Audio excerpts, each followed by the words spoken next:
मुद्रा हसरी राजकारणातला हिंद केसरी, भल्या भल्यांना कळत नाही त्यांचा डाव, तेल लावलेला पैलवान म्हणजे देवभाऊ, गोरगरिबांचा वाली, आडल्या नडल्यांचा बाहुबली, सत्ता संपत्तीची नाही कसली ठाव, म्हणून ज्याच्या त्याच्या मुखी एकच नाव, देवभाऊ देवभाऊ।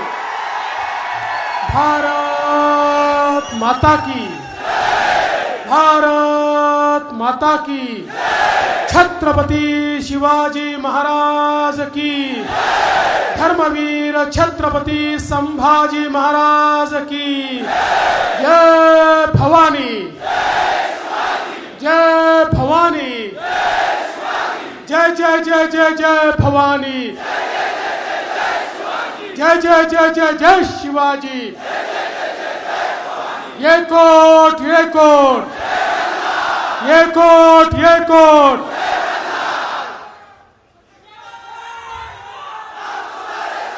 आजच्या या प्रचार सभेमध्ये मंचावर उपस्थित असलेल्या आमच्या मातोश्री रंजनाताई कुल,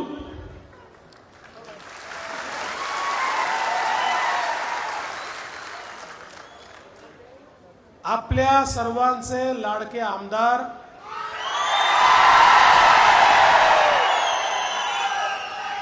आपल्या आशीर्वादाने 23 तारखेला एक नवीन रेकॉर्ड जे करणार आहेत ते आमदार राहुल दादा कुल,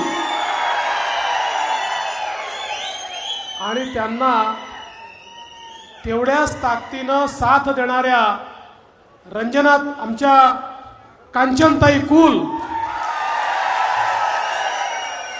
तुम्हाला माहिती आहे का 20 तारखेला दादांच्या आणि कांचनताईच्या लग्नाचा वाढदिवस आहे।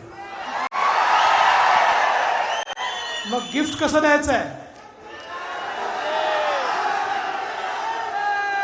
मी सांगतो, कचाकच थांब, आपल्याला त्या मतदान यंत्राची बटन कचाकच दाबायची आहे, कचाकच,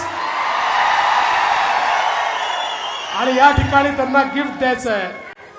मंचावर उपस्थित असलेले कर्नाटकचे माजी मंत्री मुरुगेश निराणीजी, वासुदेव काळेजी, योगेश टिळेकरजी, दौलत नाना शितोळे, जालिंदरजी कामटे, प्रदीप दादा कंद, बाळासाहेब तात्या गावडे, वीर धवलजी जगदाळे, प्रेमसुखजी कटारिया, विकासाबा ताकवणे, आनंददादा थोरात, महेश अण्णा भागवत, स्नेहलताई दगडे, नामदेव नाना बारवकर, नंदूभाऊ पवार, वैशालीताई नागवडे, गणेशजी जगदाळे, रवींद्रजी कांबळे, आकाशजी कांबळे, सूर्यकांतजी वाघमारे, हरिभाऊ ठोंबरे, स्वप्नील शहा, गुरमुख नारंग, मंचावरील सर्व मान्यवर, कोणाचं नाव सुटलं असेल तर नाव लिहून देणाऱ्याची चूक आहे, माझी चूक नाही आहे। तथापि मी या ठिकाणी त्यांची क्षमा मागतो। आणि या ठिकाणी मोठ्या संख्येने उपस्थित असलेल्या माझ्या लाडक्या बहिणींनो आणि तितक्याच लाडक्या भावांनो, सर्वप्रथम मी ग्रामदैवत गोपीनाथ महाराज आणि नागेश्वर महाराज यांच्या चरणी नतमस्तक होतो। आणि आज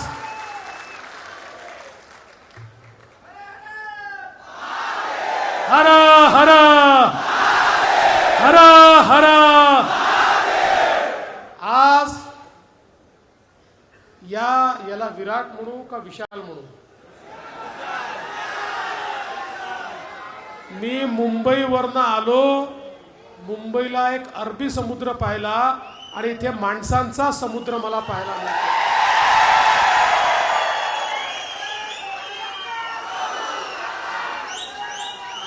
माझ्या मनामध्ये कोणतीही शंका नाही, या निवडणुकीमध्ये राहुल दादा जुने सगळे रेकॉर्ड तोडणार आहे।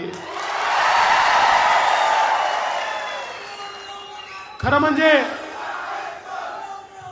मी तुम्हाला एक सांगतो, राहुल दादा कुल तसे त्यांच्या नावाप्रमाणे स्कूल आहे, शांत आहे, पण काम करत असताना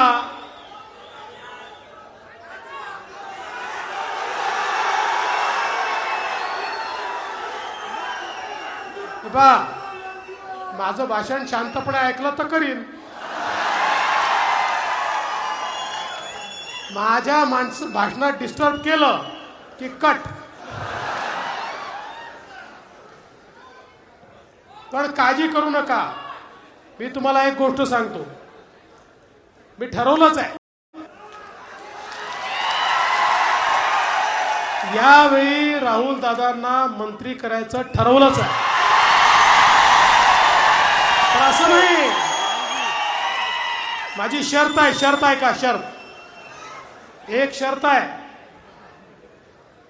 20,000पेक्षा कमी जर मताधिक्य असलं तर राज्यमंत्री, 20,000पेक्षा जास्त मताधिक्य असलं तर कॅबिनेट मंत्री.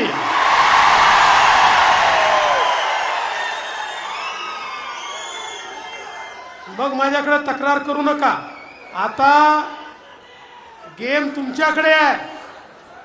तुम्ही जर 20,000च्या आत राहिलात तर लाल दिवा तर येईल, पण राज्यमंत्र्याचा येईल. 20,000च्या वर गेलात तर मंत्र्याचा येणार आहे.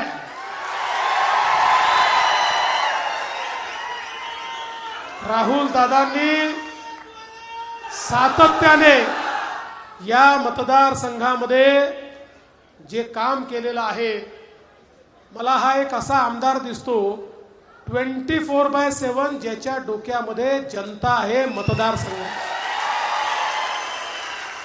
आणि विशेषतः आम्ही बारामतीचं नाव पूर्वी फार ऐकायचो लहान असताना. आम्हाला असं वाटायचं बारामती म्हटलं की सगळं सुजलाम सुफलामच आहे. नंतर मुख्यमंत्री झाल्यावर लक्षात आलं की इकडेही दुष्काळी भाग आहे, पाणी पोचलेलं नाही आहे.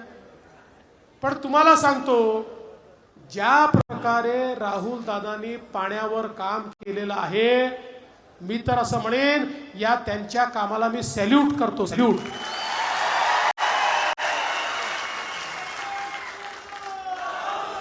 जलसंधारणाचा एक नवीन पॅटर्न त्यांनी तयार केला. तुम्हाला माहिती आहे की नाही, त्यांच्या पॅटर्नला पेटेंट मिळालाय, त्याला आता राहुल कूल पॅटर्न म्हणतात. असा पॅटर्न त्यांनी तयार केला.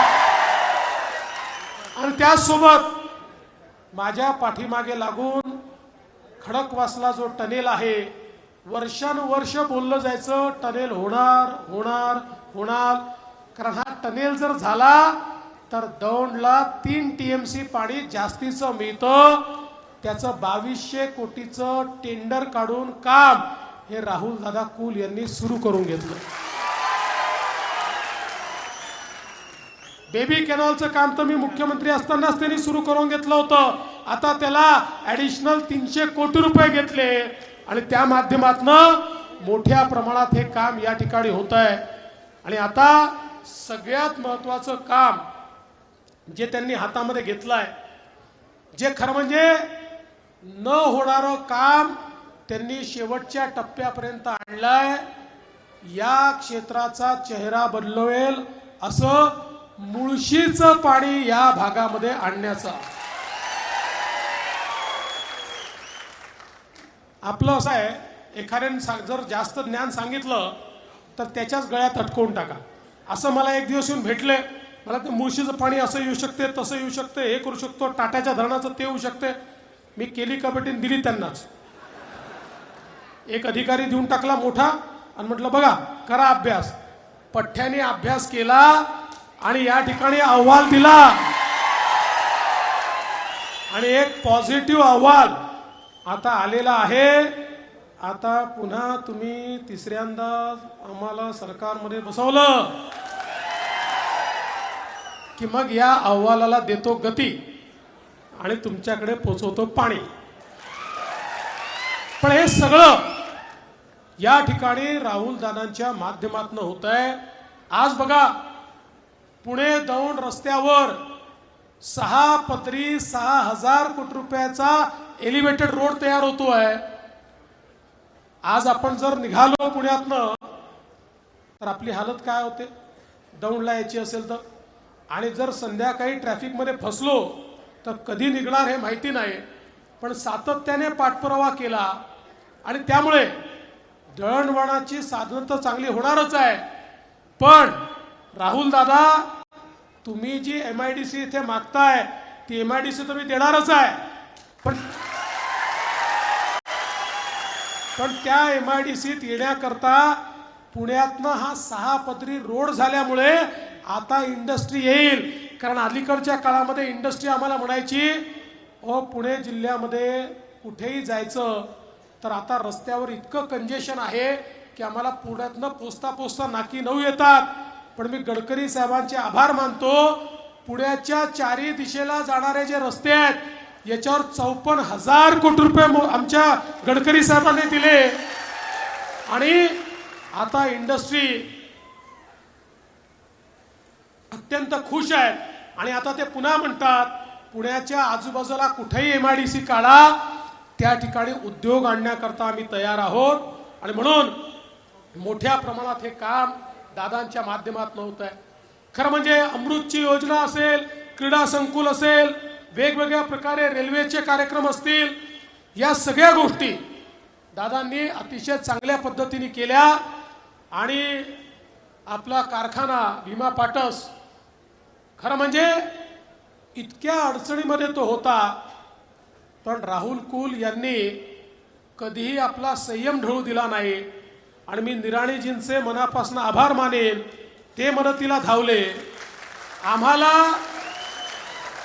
हा कारखाना कुठल्याही परिस्थितीत शेतकऱ्यांच्या मालकीचाच ठेवायचा होता, त्याची मालकी बदलायची नव्हती, हा सहकारीच ठेवायचा होता.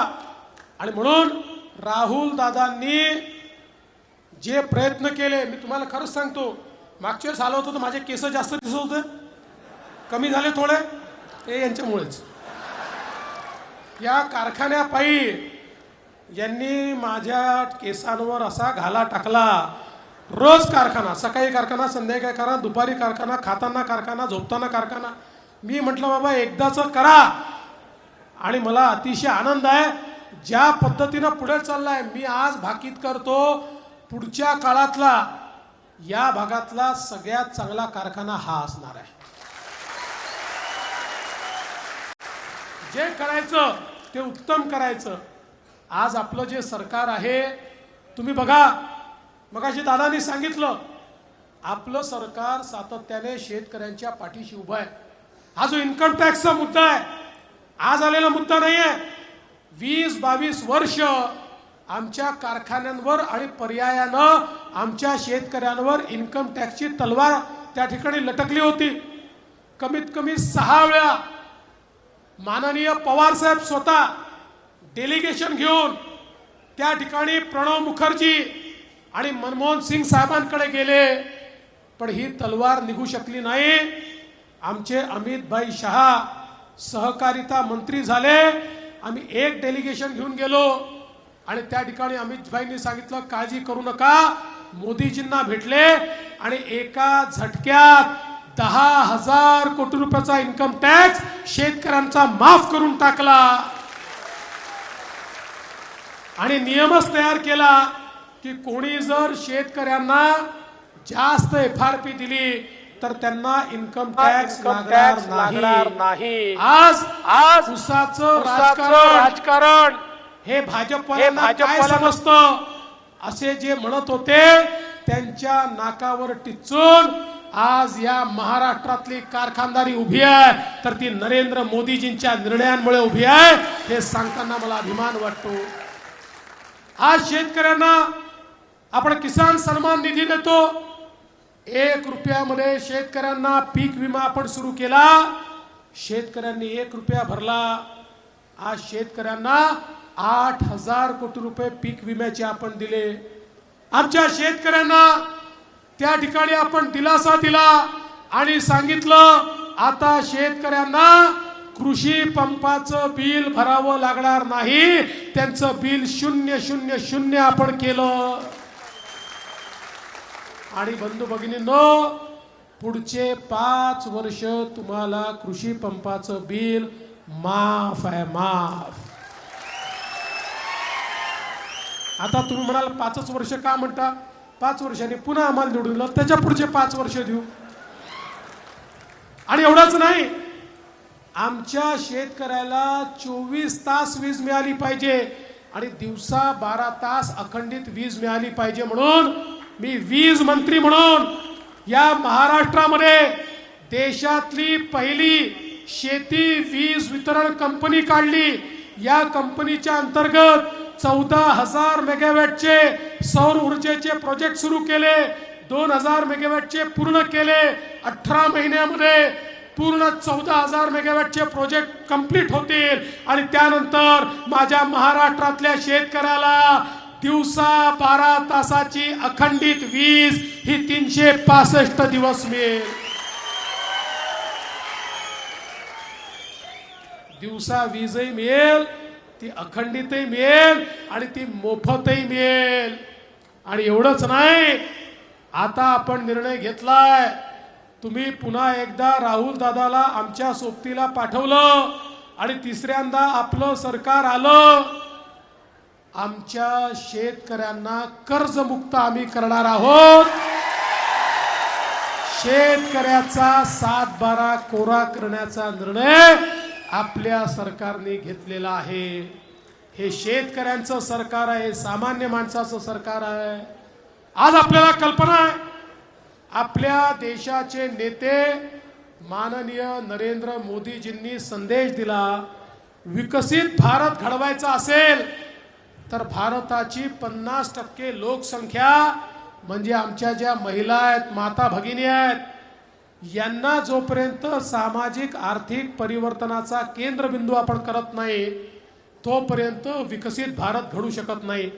मोदीजींनी बेटी बचाओ बेटी पढाओ पासनं लखपती दीदी पर्यंतचे 14 कार्यक्रम दिले. लखपती दीदी म्हणजे मोदीजींच्या योजनेतनं आपला व्यवसाय सुरू करून जी आमची भगिनी वर्षाला 1 लाख रुपयापेक्षा जास्त पैसा कमावते तिला लखपती दीदी म्हणतात. आता महाराष्ट्रामध्ये 11 लाख लखपती दीदी तयार झाल्या. लवकरच 25 लाख होतील. 2028 पर्यंत 50 लाख लखपती दीदी करणार आहोत. आणि माझी राहुल दादा तुम्हाला आणि तुमच्यापेक्षा कांचनताई तुम्हाला विनंती आहे की पुढच्या 3 वर्षामध्ये या मतदारसंघामध्ये माझ्या किमान 25,000 बहिणी या लखपती दीदी झाल्या पाहिजे. हा कार्यक्रम तुम्ही हातामध्ये घ्या. आपण लेक लाडकी सारखी योजना आणली. घरामध्ये कन्या रत्न जन्माला आलं तर त्या जन्माचं स्वागत झालं पाहिजे. मुलगी जन्माला आली की 5,000 रुपये, ती पहिल्या वर्गात गेली की 5,000 रुपये, ती 7व्या वर्गात गेली की 7,000 रुपये, ती 11व्या वर्गात गेली की 8,000 रुपये, ती 18 वर्षाची झाली की 75,000 रुपये, असे 1 लाख रुपये त्या घराला आपण देतो. मुलगी नाही, लक्ष्मी घरी आली आहे असं तिचं स्वागत झालं पाहिजे. यासोबत मगाशी दादांनी सांगितलं शैक्षणिक संकुल करायचं आहे. दादा चिंता करू नका, तुम्ही फक्त या ठिकाणी संकल्प करा. शैक्षणिक संकुल करण्याकरता मी तुम्हाला मदत करेन. पण आज आपण पाहतो की राज्यात व्हायचं असेल, खासगी कॉलेजची फी सामान्य माणसाला परवडत नाही. शासनाच्या वतीनं 50% कन्सेशन आपण देतो तरी ती परवडत नाही. गरीब असेल, मध्यमवर्गीय असेल, घरी एक मुलगा असेल एक मुलगी असेल, आई वडील मुलीला बोलवतात, म्हणतात दोघांपैकी एकाला शिकवण्याचे पैसे आम्ही देऊ शकतो, त्यामुळे तू बेटा घरी बैस, तुझं तर लग्नच करायचं आहे, तू आपलं BA BCom करून टाक, तुझ्या भावाला शिकू दे. ती मुलगी कितीही हुशार असली पैशा अभावी शिकू शकत नाही. आम्ही निर्णय केला, मुलीच्या आई बापाजवळ शिकवायला पैसा नसेल तर मुलीचे मामा मंत्रालयामध्ये बसलेले आहेत, मुंबईच्या मंत्रालयातनं ते शिक्षणाचा खर्च करतील. आणि आम्ही निर्णय केला, मुलींच्या उच्च शिक्षणाची सगळी फी महाराष्ट्राचं सरकार भरेल. 2 लाख 4 लाख 5 लाख 7 लाख जी फी असेल ती 100% फी आता आपलं राज्यातलं सरकार भरताय. यासोबत आपल्याला कल्पना आहे, 1.5 वर्षापूर्वी आम्ही निर्णय घेतला आणि ठरवलं आमच्या महिलांना एसटी मध्ये त्या ठिकाणी 50% तिकीट लागेल. योजना जेव्हा सुरू केली, एसटीचे लोक आमच्याकडे धावत आले, म्हणाले साहेब ही योजना करू नका. म्हटलं का बरं? म्हणाले एसटी तोट्यात आहे, ती ढबकाईला जाईल. मी म्हटलं योजना तर आम्ही करणार, गरज पडली तर तुम्हाला पैसे देऊ. 1.5 महिन्यापूर्वी ते पुन्हा आले. म्हटलं आता कशाला आले? म्हणे एक आमची मागणी आहे. म्हटलं काय मागणी आहे? साहेब काही झालं तरी ही योजना बंद करू नका. अरे म्हटलं अजब लोक आहे, आधी येता सुरू करू नका, आता येता बंद करू नका. म्हणाले साहेब ही योजना सुरू झाल्यापासनं इतक्या महिलांनी एसटी मध्ये प्रवास सुरू केला की तोट्यात असलेली आमची एसटी आता फायद्यामध्ये आलेली आहे आणि म्हणून ही योजना तुम्ही बंद करू नका. मग मी पण जरा माहिती काढली, चाललं काय. माझ्या लक्षात आलं अलीकडच्या काळामध्ये तालुक्याला जिल्ह्याला जायचं असेल, आमच्या लाडक्या बहिणी आमच्या दाजींना म्हणतात तुम्ही घरी बसा, मीच जाऊन येते. तुम्ही गेले की तिकिटी दुप्पट लागतं आणि तिथे गेल्यानंतर पान तंबाखू खर्रा ठर्रा काय काय करता, घरचे पैसे बर्बाद करता. मी गेली तर घरचे पैसेही वाचवते आणि काम करून सरळ परत येते. त्यामुळे आमच्या लाडक्या बहिणीच आज प्रवास करताय. आणि यासोबत अजून एक महत्वाचा निर्णय आपण केला. मुख्यमंत्री माझी लाडकी बहीण योजनेच्या अंतर्गत आमच्या बहिणींना 1,500 रुपये त्यांच्या खात्यामध्ये द्यायला आपण सुरुवात केली. जेव्हा योजना आणली त्यावेळी हे काँग्रेसचे लोक, तुतारीचे लोक, उबाठाचे लोक आमची गंमत करत होते, मजाक करत होते. अशी योजना होते का? असे पैसे जातात का? असं तर होणारच नाही, तुम्ही तर खोटंच बोलताय, हा तर जुमलाच आहे. त्यांच्या नाकावर टिचून 2.5 कोटी बहिणींच्या खात्यामध्ये नोव्हेंबर पर्यंतचे पैसे जमा करून टाकले. यांचे थोबडे एवढे एवढे झाले, एवढे एवढे एवढे एवढे एवढे. पण लाडक्या बहिणींनो तुम्हाला सांगतो, जसे आम्ही तुमचे सख्खे भाऊ आहोत तसे काही तुमचे सावत्र भाऊ देखील मार्केटमध्ये फिरताय. हे तुतारीवाले सावत्र भाऊ, हे उबाठावाले, हे पंजावाले सावत्र भाऊ, हे सावत्र भाऊ तुमच्या योजनेच्या विरुद्ध हायकोर्टमध्ये गेले आणि हायकोर्टात जाऊन सांगितलं. आणि कोण गेलं माहितीये? काँग्रेसच्या प्रदेश अध्यक्षांचे अधिकृत निवडणूक प्रमुख महाविकास आघाडीच्या वतीनं हायकोर्टमध्ये गेले आणि त्या ठिकाणी सांगितलं योजना बंद करा. म्हणाले ही जी लाडकी बहीण योजना आहे, लेक लाडकी योजना आहे, ही पिंक रिक्षा योजना आहे, ही फी सवलत योजना आहे, या सगळ्या योजना म्हणजे तिजोरीतल्या शासनाच्या तिजोरीतल्या पैशांचा चुराडा आहे आणि म्हणून या योजना बंद करा. पण काळजी करू नका, तुमचे सख्खे भाऊ त्या ठिकाणी होते. आम्ही कोर्टासमोर तुमची बाजू मांडली आणि कोर्टाने सांगितलं ही योजना सुरूच राहील, ती बंद होणार नाही. आणि आता बहिणींनो 1,500 रुपये नाही, नवीन सरकारमध्ये 2,100 रुपये बहिणींच्या खात्यामध्ये त्या ठिकाणी आम्ही देणार आहोत. आज तुम्ही बघा, अंगणवाडी सेविका असो, आशाताई असो, ग्राम स्वरोजगार सेवक असो, आमचा कोतवाल असो, आमचा पोलीस पाटील असो, सगळ्यांच्या मानधनात आपण वाढ केली. आणि आता इथे बसलेले आमचे जे तरुण आहेत ते म्हणतायत सगळं बहिणींकडे, आम्ही काय तुमचं घोडं मारलं? अरे नाही रे बाबा, तुमच्या करता ही लाडका भाऊ योजना सुरू केली आणि तुम्हाला 10,000 पर्यंत स्टायपंड, म्हणजे तुम्हाला जर कोणी नोकरी दिली तर 1 वर्षापर्यंत 10,000 पर्यंतचा तुमचा पगार हा आम्ही भरतोय. आम्ही सांगितलं आमच्या तरुणांना नोकऱ्या द्या, 1 वर्ष पगार आमच्याकडनं घ्या, आमचा तरुण चांगला काम करेल, मग त्याला परमनंट करा. 10 लाख तरुणांना अशा प्रकारे अप्रेंटिस आपण देतो आहोत. आणि एवढंच नाही तर पुन्हा सरकार आल्यानंतर 15 लाखापर्यंतचं बिनव्याजी कर्ज हे आमच्या तरुणांना आम्ही त्या ठिकाणी देणार आहोत, जेणेकरून ते आपला व्यवसाय करू शकतील.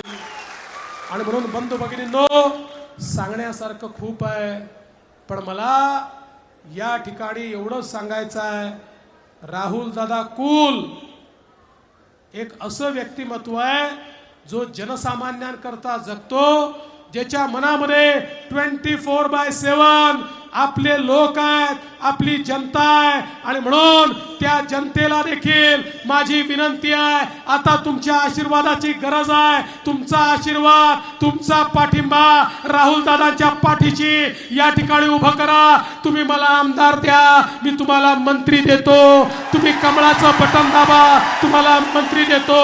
धन्यवाद. जय हिंद, जय महाराष्ट्र. धन्यवाद. या ठिकाणी राष्ट्रवादी काँग्रेस पार्टी दौंड तालुक्याच्या वतीनं आदरणीय फडणवीस साहेबांचा या ठिकाणी सन्मान होणार आहे.